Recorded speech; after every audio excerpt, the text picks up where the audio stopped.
Another crop really ideally suited to Oklahoma gardens in the fall is leaf lettuce. And we're going to be planting a couple of varieties of leaf lettuce today. The first thing that I've done after I have fixed up my furrows in the bed is to water the bed down well to give some moisture into that soil, not only to help cool the soil, but also, of course, to give a good supply of moisture there for those seeds as they begin to germinate. Now, leaf lettuce is definitely a cool season crop, and so anything we can do to help cool the seed or to help cool that environment down is going to help get these seeds germinated more quickly and the seedlings off to a faster start. We've had our seed in the crisper part of the refrigerator for several days. We've taken these directly out of the refrigerator and now beginning to do our planting with them.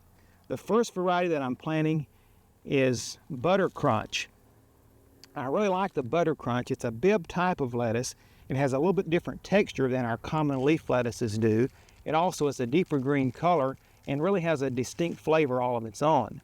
Now, Butter Crunch not only makes a good leaf lettuce to use just the leaves, but as we use this and thin it out later on, we can leave the spacings in here of about 3 to 4 inches between the plants, and then those plants will go ahead and really make a nice sized plant with sort of a loose semi-head structure with the leaves in the center, and really have a nice plant there toward the end of the season.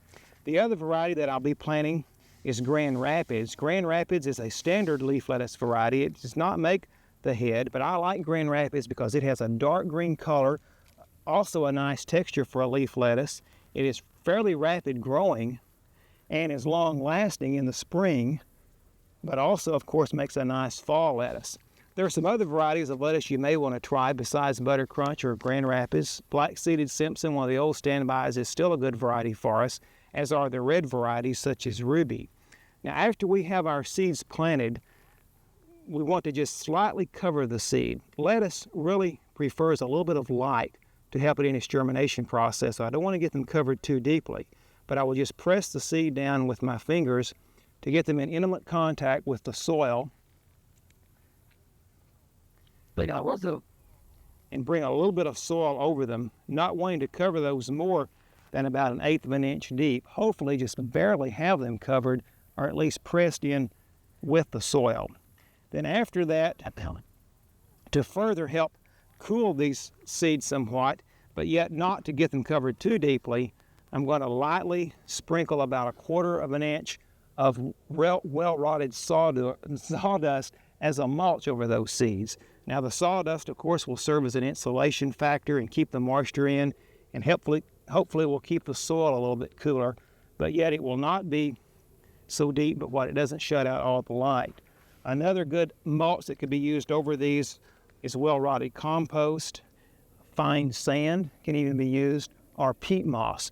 But if you're planting some of these crops in the garden this fall, such as lettuce, then you may want to look for some way to shade those a little bit and to help cool the soil somewhat.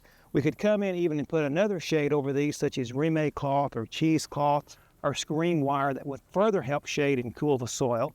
We're going to be using a couple of old window screen frames.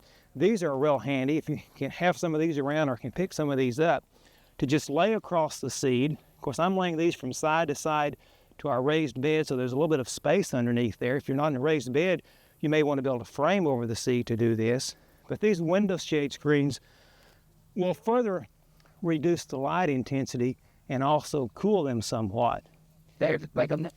Well, lettuce will make an excellent crop in our garden, but keep in mind when you do plant this, it does prefer cool soil temperatures, so do whatever you can to help fool the lettuce into thinking it's springtime or at least later into the fall.